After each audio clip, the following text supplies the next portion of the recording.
여러분 환영합니다. 각자 자리에서 잘 참여하고 계시죠? 이번은 한 주간은 특별한 집회로 저희가 보내게 되는데 오늘부터 수요일까지는 우리 전도사님들께서 말씀을 전해 주시게 됩니다. 오늘 말씀 주시는 말씀 제가 봉독하고 우리 전도사님 소개하겠습니다. 오늘 우리에게 주시는 말씀은 갈라디아서 2장 20절 말씀입니다.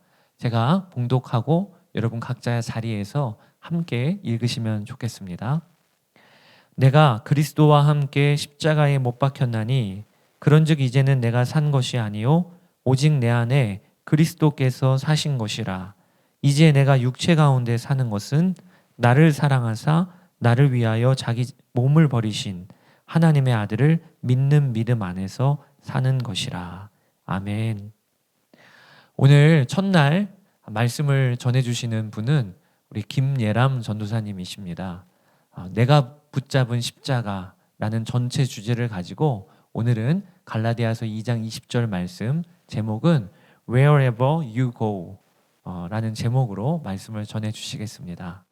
저는 어릴 적부터 목회자 자녀로 살다 보니까 성경을 많이 읽어야 됐고 자주 읽어야 했습니다. 그리고 성경을 늘 외워야 놀 수 있었을 때도 있었습니다. 그래서 성경을 안 외우면 못 놀게 하시더라고요. 근데 그 성경 구절 중에서 저에게 가장 무섭게 다가온 구절들이 몇 개 있었습니다. 근데 그중 하나가 바로 오늘 본문인 갈라디아서 2장 20절이었습니다. 제가 다시 한번 봉독하겠습니다. 내가 그리스도와 함께 십자가에 못 박혔나니 그런즉 이제는 내가 산 것이 아니요 오직 내 안에 그리스도께서 사신 것이라. 이제 내가 육체 가운데 사는 것은 나를 사랑하사 나를 위하여 자기 몸을 버리신 하나님의 아들을 믿는 믿음 안에서 사는 것이라. 이 본문은 제게 왜 무서웠냐면 예수님이 십자가를 대신 지셨고 그리고 내 죄가 사라졌다고 분명 말하는데 나는 그럼 이제 나도 죽어야 되는 건가? 이 본문에 의하면은 이제 내가 사는 것이 아니오라고 하는 그 본문이 너무 무서운 거예요. 그럼 나도 내 몸을 버려야 하나? 나는 나로 살면 안 되나?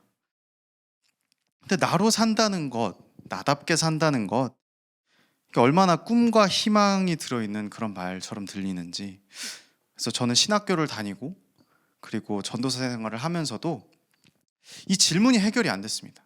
왜 나는 나대로 살면 안 될까? 그래서 저도 호기심이 많은 사람이라 신학교를 다니면서도 사역을 하면서도 나답게 살아보자, 이게 더 우선이었습니다. 그렇게 열심히 사역을 하고 열심히 공부를 하고 근데 더 열심히 놀았어요. 그래서 그때 저를 최양락 목사님은 성령으로 자유로운 영혼이라고 표현을 하시더라고요. 그런데 대학교 3학년 때쯤 제 인간관계가 많이 무너지는 그런 시기가 있었습니다. 엄청나게 저에게는 너무나도 힘든 시기여서 이게 신앙에도 회의감을 많이 느낄 정도로 이렇게 큰 타격을 입힌 시기였습니다. 지금 생각해 보면은 그 시기가 저에게 우울증으로 찾아왔던 것 같아요. 근데 학교를 가나 교회를 가나 하루하루가 너무 고통스럽습니다. 근데 그런 상황에서 벗어나고자 이제 하나님한테 탓도 돌리고 비난도 했습니다. 근데 그럴수록 내 자신이 더욱더 보기 싫은 거예요. 가장 마음이 어려웠던 것은 내 삶이 막 힘들고 지치고 사랑이 없고 즐겁지 않고 하는데 전도사니까 신학생이니까 이제 교회로 가서 아이들한테 하나님이 너를 사랑하셔. 하나님이 너를 알고 계셔. 너 힘든 거 있어? 하나님께 가. 웃으면서 그렇게 얘기해야 되는 제 자신이 너무나도 이질적으로 느껴지는 거예요. 그러면서 수도 없이 집에 와서 스스로 비판하고 비난했습니다. 너는 가면을 쓴 사기꾼이다. 너 사역할 때만 믿음 있는 척하고 집에 오면은 너 스스로 계속 비판하잖아. 야, 이 정도면은 하나님도 너 싫어하시겠다. 정말 날마다 스스로에게 돌을 던졌습니다. 그리고 혼자 있을 때마다 그렇게 계속 자기 비판을 하니까 잠을 못 자겠는 거예요. 그래서 밤마다 그런 생각을 좀 떨쳐버리려고 탈진할 때까지 좀 뛰었습니다. 한동안 복정에서 잠실나루까지 밤에 한 11시쯤 나가서 뛰었다가 돌아오고 그러면 새벽 4시쯤 돌아와서 지쳐 쓰러져서 자고 그 생활을 계속 반복했습니다. 근데 그렇게 한 달 정도 있다가 그날도 이제 어김없이 새벽에 달리러 갔습니다. 근데 한 잠실나루 다리 한 반쯤 갔는데 옆을 딱 봤는데 너무나도 평온한 거예요. 물이 너무나도 평온하고 그리고 경치도 너무나도 이렇게 고요하고. 근데 머릿속에 문득 한 생각이 이렇게 쓱 스쳤습니다. 아, 내가 힘들어도 세상은 평온하구나. 아, 내가 괴로워도 세상은 그냥 변함없이 돌아가는구나. 근데 그렇게 느껴지니까 제 존재가 너무 허무하게 느껴지더라고요. 아, 내가 없어도 세상은 잘 돌아가는데 그럼 내가 이렇게 힘들어하는 이유가 뭐지? 내가 왜 살지? 근데 그러고는 뭔가 이제 홀린 듯이 난간 반대편으로 제가 올라갔습니다. 그리고 이제 물 아래에 있는 그 흐르는 물을 보면서 아, 이제 좀 쉬어야 되겠다. 이렇게 생각을 하고 있었어요.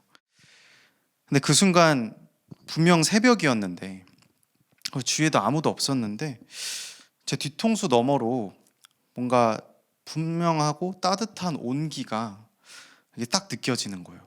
근데 마치 이제 사우나 이렇게 한증 막 딱 들어갈 때 이렇게 앞에 딱 그 온기가 느껴지는 것처럼 뒤에 뒤통수부터 몸 전체까지 뭔가 그 온기가 딱 느껴지는 거예요. 근데 그러고 나서는 머릿속에 한 음성이 들렸습니다. 근데 마음속으로 들린 너무나도 분명한 음성인데 너 정말 뛸 거야?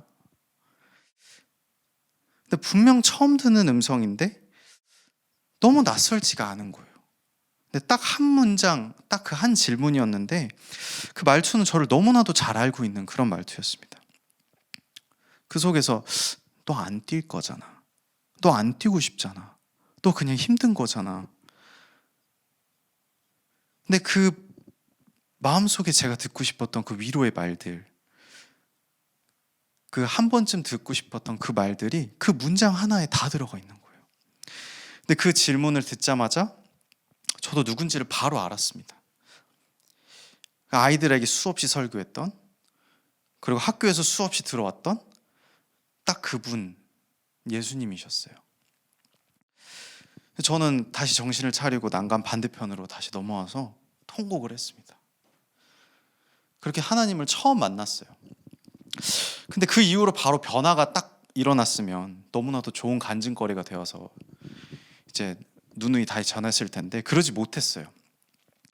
이제 하나님이 나를 사랑하는 거는 알겠고 느끼고 그리고 너무나도 분명하게 그게 알겠는데 내가 나를 그렇게 여기지 못하겠는 거예요. 성경에서도 이제 예수님이 내 마음을 다하고 목숨을 다하고 뜻을 다하여 내 주 너의 하나님을 사랑하여라. 이 계명은 너무나도 이해가 되겠어요. 너무나도 자신 있게 그렇지. 너무 공감이 되는데 그 다음에 하신 말씀 둘째 계명도 이것과 같은데 내 이웃을 내 몸과 같이 사랑하여라. 저에겐 이 두 번째가 안 되는 거예요. 난 내가 너무 싫은데 내가 한 일을 아는데 난 내가 싫어서 난간 앞에까지 갔는데 그렇게 저는 저 스스로를 인정하고 용서하기까지 군 생활에 2년의 시간을 보냈습니다. 근데 제대하기 앞서서 그래도 하나님이 날 살려주셨으니까 하나님을 위해서 좀 살아야 되겠다. 그 생각을 하고 군 제대를 하면서 다시 신학원에 들어갔습니다. 그래서 다시 열심히 사역도 하고 공부도 하고 그리고 그땐 또 연애를 또 시작을 했습니다. 근데 사역을 하면서 나름 최선을 다해서 이제 사역을 하는데 계속해서 마음에 어려운 상황들이 발생하는 거예요. 나는 하나님을 위해서 마음 다해 사역을 하는데 제게 돌아오는 거는 그렇게 큰 환대가 아니었어요. 그렇게 큰 좋은 결과도 아니었어요. 근데 그런 갈등들이 계속 생기면서 제 안에 이제 비판하는 마음, 그리고 정죄하는 마음, 또 억울한 마음, 그리고 무엇보다 하나님 어떻게 이러실 수가 있어요? 라는 마음이 제 마음속에 가시처럼 자라나기 시작했고 이 가시들이 나중에는 밖으로 계속 표출이 되더라고요. 근데 나의 최선의 결과가 너무 비참해 보였으니까. 근데 그 시기에 어느 날 여자친구가 저한테 이렇게 물었습니다. 너 혹시 예수님 믿어? 근데 그 질문이 너무나도 충격적이었어요. 왜냐면은 나의 가장 가까운 사람에게도 저는 그 사람에게는 믿는 사람이 아닌 거예요. 믿는 사람처럼 보이지도 않고 믿는 사람처럼 사는 것도 아니고. 근데 내가 이런 정도면 사역은 나의 길이 아닌가? 정말 깊이 많이 고민했습니다. 그리고 결국 졸업하기 전에 그 사역지를 내려놓았습니다. 근데 내려놓으면서 마음 한켠에는 하나님이 주신 사명을 너가 감당 못하는 거야. 넌 딱 이 정도야. 그런 마음이 속에 계속 스스로에게 이렇게 채찍질을 했습니다. 근데 그런 상태에서 이제 졸업을 했고, 그리고 나서 감사하게 결혼을 하고 호주로 이제 DTS 선교 훈련을 가게 됐습니다. 근데 왜 갑자기 선교 훈련이냐? 원래 이제 결혼 전에 그거를 준비를 해놨다가 이제 결혼을 하고 가게 됐는데, 사실 처음은 막 결혼을 하고 삶의 11조를 가장 첫 열매를 하나님께 드리자, 이런 막 거추장이라기보단 거창한 얘기를 막 이렇게 꿈꾸고면서 얘기를 했는데, 사실 마음속에 결국은 DTS를 가게 된 이유가 내가 사역도 실패했는데, 내가 하나님께 좀 배신한 느낌이 들었는데, 내가 이런 데를 가서 훈련을 받고 하나님 위해서 뭔가를 하면은 내가 실패한 사역들이 좀 탕감되지 않을까, 내 죄가 좀 덜어지지 않을까, 그리고 하나님이 나를 쓰신다 라는 그런 말을 할 수 있지 않을까, 그런 기대를 가지고 사실 이제 비행기에 올랐던 것 같습니다. 그래서 처음에 호주에 도착했을 때 이렇게 아내는 사실 너무 힘들어했어요. 말도 안 통하고, 그리고 첫 해외 생활이니까. 근데 아내에겐 정말 미안하지만 전 천국 같았습니다. 이렇게 같이 사역도 하고 공부도 하고, 그리고 너무 열심히 놀고 사람과도 원만하게 얘기하고, 그래서 여기가 진짜 너무 좋다, 이렇게 드디어 이제 내 적성을 찾았구나, 뭐 이런 생각을 하고 있었는데, 근데 강의를 계속 거기서 듣는데, 강의를 들을 때마다 하나님과의 관계에 대해서 이렇게 얘기를 할 때마다 마음에 분명하게 느껴지는 게 하나 있는 거예요. 내가 하나님과의 벽이 있다. 하나님과 가까이 가려고 해도 뭔지 모르겠는데 못 가겠는 거예요. 그리고 하나님 앞에 이렇게 예배하려고 갈 때 뭔가 마음을 못 드리겠습니다. 왜냐하면 예배라는 게 마음을 드리는 건데, 마음속으로 아는 거예요. 내가 하나님 앞에서 실패했었다는 걸. 하나님 앞에서 이렇게 하나님의 기대를 좀 저버린 것 같은 거예요. 그래서 예배라는 게 마음을 드리는 것이어서 예배가 너무 불편했어요. 그렇게 계속 예배 시간에 이리저리 피하기도 하고 좀 늦게 가기도 하고 그런 시간들을 좀 보냈습니다. 근데 매주 수업을 들으면서 이제 조금씩 하나님이 이런 분이구나, 내가 생각했던 분이 아니구나, 이런 작은 깨달음들은 있었는데, 계속해서 그 하나님과의 어색한 사이는 이어졌습니다. 그렇게 6주가 흘렀어요. 6주차 때 강의 내용이 Fear of the Lord, 하나님을 경외함이라는 주제로 이제 수업이 진행되고 있었습니다. 원래 매주 금요일마다 이제 수업에 적용 시간이 있었는데, 그 6주차 강의 때 적용 시간으로 이제 예배 때 이제 결단하는 시간을 갖는 그런 시간이 있었습니다. 그래서 강사분이 앞에서 하나님을 경외하는 사람은 마음을 드리고 같이 이렇게 선포하는 시간을 갖겠습니다. 그런 걸 원하는 분들은 앞으로 나와주세요, 이렇게 얘기를 하는 거예요. 그래서 이제 한두 명씩 그렇게 앞으로 나갔습니다. 아내는 두 번째로 나갔어요. 가장 먼저 나가더라고요. 근데 너무나도 부러운데 저는 못 나가겠는 거예요. 내 마음을 아니까. 이걸 선포를 해서 될 일인가? 그 하나님과의 어색한 사이라는 거를 알고 있는 데인데, 그래서 저는 한참을 서 있었어요. 그러다 강사분이 시간이 많이 지나고 나서 다시 얘기를 하더라고요. 혹시 이 자리에서 마음을 못 드리겠는 분은 그런 분이 계시다면 손을 들어주세요. 근데 저 말고 다른 친구들이 몇 명 있어서 사실 제가 손을 안 들어도 별로 문제가 안 되는 상황이었어요. 그냥 이렇게 지나갈 수 있는 상황이었는데 마음속에서 손 들어야 되는데 그런 생각이 들어서 조용히 손을 들었습니다. 근데 손을 드는데 너무나도 부끄러운 거예요. 아, 나 그래도 전도사인데, 아, 나 신학생인데, 나 모태신앙인데, 나 그래도 성경 꽤 많이 읽었는데. 근데 이렇게 손을 딱 드는 순간 눈물이 확 나더라고요.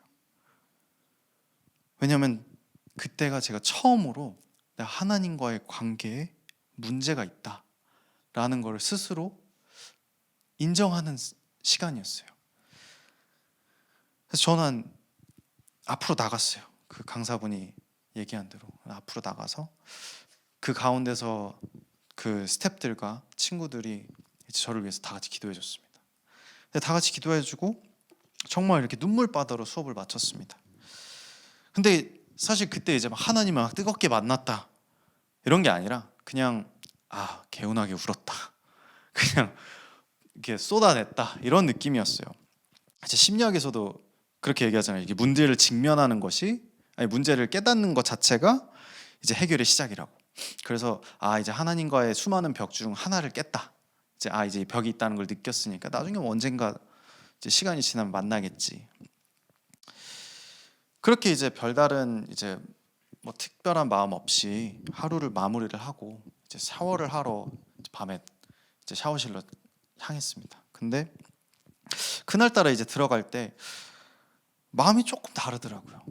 제가 원래 이제 영어 사역지에서 이제 계속 사역을 하다 보니까 한국어 찬양을 들을 기회가 많이 없는데 그날따라 이제 유독 한국어 찬양을 듣고 싶더라고요. 그래서 이제 아내가 추천해 줬었던 나의 하나님이라는 찬양을 틀고 이제 샤워장으로 딱 들어갔습니다. 근데 찬양 가사 중에 내가 사랑스럽지 않을 때 너를 온전히 사랑하며 라는 찬양 가사가 있어요. 근데 그걸 딱 듣는 귀에 너무 딱 들어오는 거예요.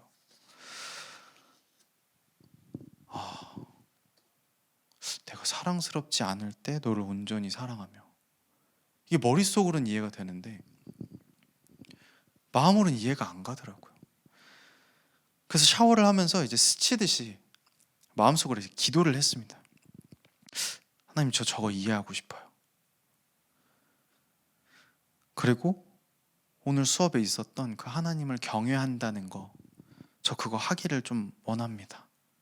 나 하나님 경외하고 싶어요. 근데 이렇게 스치듯 기도를 하는데 순간 너무나도 두려움이 몰려오는 거예요. 이제 흔히 말하는 그 불 딱 오밤중에 껐을 때 느껴지는 그 한기가 아니라 너무나도 따뜻한 온기가 다시 느껴지는 거예요. 등 뒤에서부터. 분명 샤워호스는 이렇게 앞에서 저를 때리고 있는데 그럼 온기가 앞에서 와야 되잖아요. 근데 뒤에서 너무나도 따뜻한 온기가 제 뒤에 딱 느껴지는데 제가 아는 온기였어요. 제가 아는 감정이었어요. 바로 제가 수년 전에 다리 위에서 느꼈던 그 온기였어요.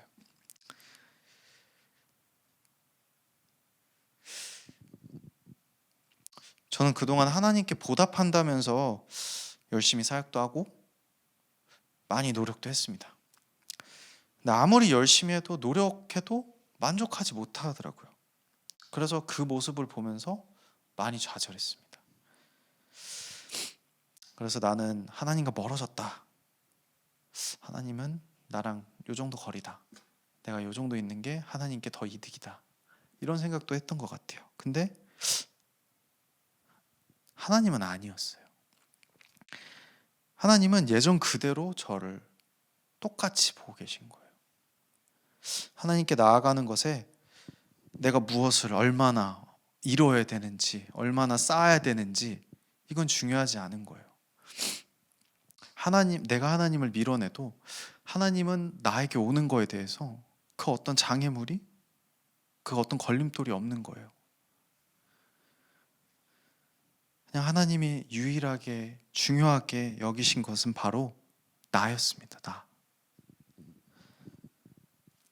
내가 보았을 때 나라는 그 존재는 실패였어요. 그냥 나는 죄였어요. 근데 하나님은 그런데도 계속 사랑하고 계시다는 거예요. 그리고 똑같이 그 수년 전에 느꼈던, 달이 난간 위에서 느꼈던 그 온기가 내가 아무리 노력해도 실패했던 지금 이 상황에도 똑같이 느껴지는 거예요. 근데 그게 느껴지니까 너무 두렵고 떨리더라고요. 왜냐하면 내가 생각했던 하나님이라는 그 존재보다 더 크시고 더 위대하시다는 게 느껴지니까, 그리고 그게 경험이 되니까, 이게 뒤에서 그 마음이 느껴지니까 너무 압도되는 거예요. 그래서 진짜 그렇게 40분을 넘게 샤워장에서 이렇게 물을 맞으면서 이렇게 통곡을 또 했습니다. 진짜 엄청 울었어요. 다시 세례를 받은 거죠, 이렇게. 근데 그렇게 샤워를 마치고는 이제 아내에게 달려가서 이 소식을 좀 전했어요. 여보, 나 하나님 만났어. 하나님 나 사랑하신대. 그날 저녁에 서로 이렇게 부둥켜 안고 또 엄청 울었어요. 근데 이후 단기 선교에서도 이제 날마다 하나님을 의지하는 훈련을 했고, 그 가운데서 너무나도 큰 은혜 가운데 있었습니다. 근데 물론 그 가운데서도 힘들 때도 있었고, 그리고 문제들도 엄청 많았어요. 근데 저한테 바뀐 게 하나가 있더라고요. 예전처럼 좌절하지 않게 되더라고요. 나의 힘으로 하려고 하지 않아도 된다는 그 믿음이 생겼기 때문에, 전에 사역을 했을 때는 내가 이루어야지 하나님이 쓰신다, 내가 이루어야지, 내가 여기까지 가야지 하나님이 기쁨이 된다라는 거였는데, 이제는 그 결과가 더 이상 중요하지 않게 되는 거예요. 저한테 중요한 건 과정이 중요하게 됐습니다.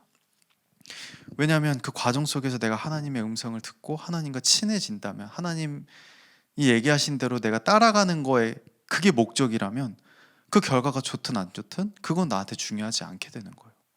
왜냐하면 그 결과는 나한테 있는 게 아니라 하나님한테 있는 거니까. 그 은혜 가운데 일정을 마치고 이제 단기 선교가 끝나는 됐을 때 다음 스텝에 대해서 사실 담대함보다는 사실 걱정이 또 많이 되더라고요. 어디로 가야 될지, 무엇을 해야 될지. 또 이제 막 가장으로서 딱 이제 시작하는 그 단계에서 내가 어떻게 가족의 재정을 채우고 보살피고 이렇게 가정을 꾸려야 할지. 그래서 아내와 이거를 좀 고민을 많이 나눴던 것 같아요. 근데 그 고민 중에서 하나님께 물어보자 라는 마음을 둘 다 받아서, 제 DTS 그 훈련이 끝나기 한 일주일 전에 이제 호숫가를 돌면서 같이 기도하기로 했습니다. 그래서 기도를 하면서 하나님, 어디로 가야 될까요? 어느 나라로 가야 될까요? 호주도 좋고 뭐 한국도 좋고 캄보디아, 베트남, 인도네시아 어디든 좋아요. 그냥 나라 하나만 찝어주세요. 그럼 거기서 내가 뭘 하든지 거기 가서 하나님 음성 또 들을게요. 그냥 나라 하나만 찍어주세요. 그렇게 기도를 했어요. 근데 저는 그렇게 기도를 하면서 하나님께서 명확한 나라를 정해주시지 않았어요. 왜냐하면 그렇게 가진 사례들이 너무 많았기 때문에. 그래서 딱 어느 나라 딱 집어주면 제가 그 땅에 가서 진짜 내 뼈를 묻겠습니다. 근데 하나님 대답은 너무 달랐습니다. 어디로 갈까요? 라는 질문에 돌아온 것은 대답이 아니라 또 다른 질문이었어요. 저한테 그렇게 얘기하시더라고요. Where do you want to go? 넌 어디로 가고 싶어? 좀 깜짝 놀랐습니다. 어디로 가야 될지 왜 나한테 물어보지? 근데 마음속에 동시에 감동이 밀려오더라고요. 하나님은 우리를 조종하시는 분이 아니구나. 하나님은 우리를 사랑하시는 동시에 우리의 마음을 헤아리시는구나.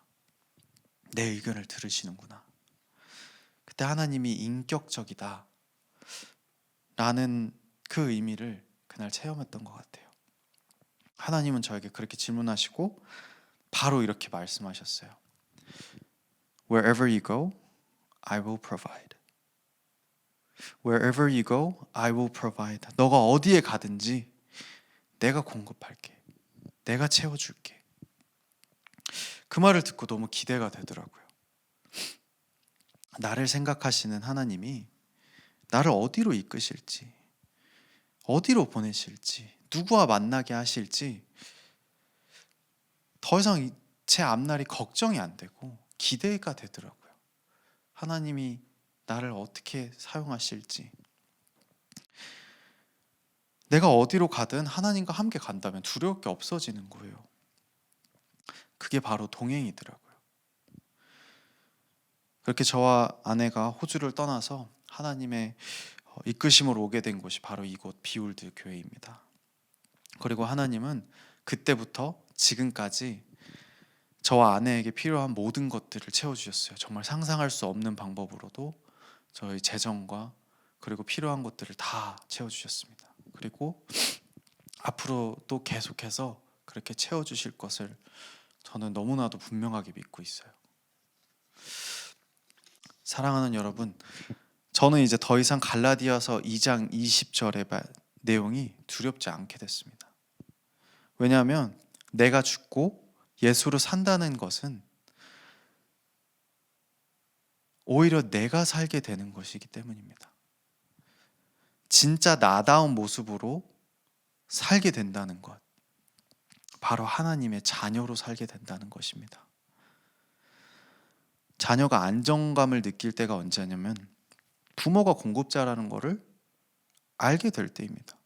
그렇잖아요. 우리가 부모님과 같이 있을 때 식탁 앞에 음식이 없어도 시간이 되면은 엄마 아빠가 밥상을 차려주실 거야 라는 걸 아니까 배고픔을 느껴도 무섭지 않잖아요. 내가 뭘 어떻게 먹어야 되지? 이거 걱정 안 하잖아요. 그게 그리스도 안에서 누리는 자유인 것 같아요. 우리가 하나님께서 채워주신다. 여러분은 그리스도 안에서 그 자유를 누리고 계신가요? 하나님이 삶의 공급자라는 것을 정말 믿으시나요? 나보다 나를 더 잘 아시는 하나님이 공급하시는데 무엇이 걱정일까요? 우리가 이번 고난주간에 하나님의 마음을 더욱 알게 돼서 우리가 하나님 안에서 진짜 나된 삶, 진짜 나다운 모습을 살아가시기를 축복합니다. 여러분, 오늘 하나님 말씀 붙잡고 함께 기도하기를 원합니다. 우리 김예람 전도사님이 선포해 주신 것처럼 십자가는 완전한 하나님의 보장이 십자가입니다. 나보다 나를 더 잘 아시는 하나님께서 내 삶을 책임지신다는 것이 바로 십자가입니다. 이 시간에 오늘 기도할 때 두려움과 염려로 또 절망과 낙심으로 무너져 있는 분들이 있다면 십자가를 다시 붙잡읍시다. 하나님께서 오늘 말씀하시기를 어디로 가든지 내가 너를 붙잡고 있다. 어디로 가든지 내가 제공할 것이다. 그것이 십자가의 메시지입니다. 우리 전도사님의 고백이 우리의 고백입니다. 우리 이 시간에 하나님, 제가 십자가 붙들고 믿음 안에서 오늘 하루를 살겠습니다. 결단하며 기도하고 여러분 개인 기도하시는 시간 갖도록 하겠습니다. 같이 주의 이름 한번 부르고 기도하겠습니다. 주여, 아버지 하나님 감사합니다. 하나님, 십자가는 하나님의 완전한 보장입니다. 나보다 나를 더 잘 아신 하나님께서 내 삶을 책임지시다는 것이 십자가인데, 하나님 오늘도 예배 가운데 두려움과 염려로 절망과 낙심으로 무너져 있는 이들이 있다면 다시 십자가를 붙잡고 일어나는 역사가 있게 하여 주소서. 내가 너가 어디로 가든지 너를 붙잡고 있다. 내가 너를 어디로 가든지 제공하고 올 것이다. 하나님, 김예람 전도사님의 고백이 우리의 고백이 되게 하여 주시기를 원합니다. 하나님, 오늘 이 아침에 십자가 붙들고 오늘 하루 믿음으로 사는 하루를 결단하고 오늘 하루 살아나가는 저희들 다 되게 하여 주시옵소서. 우리 주님을 찬양합니다. 감사합니다. 나의 주님, 기도하여 주소서. 오 나의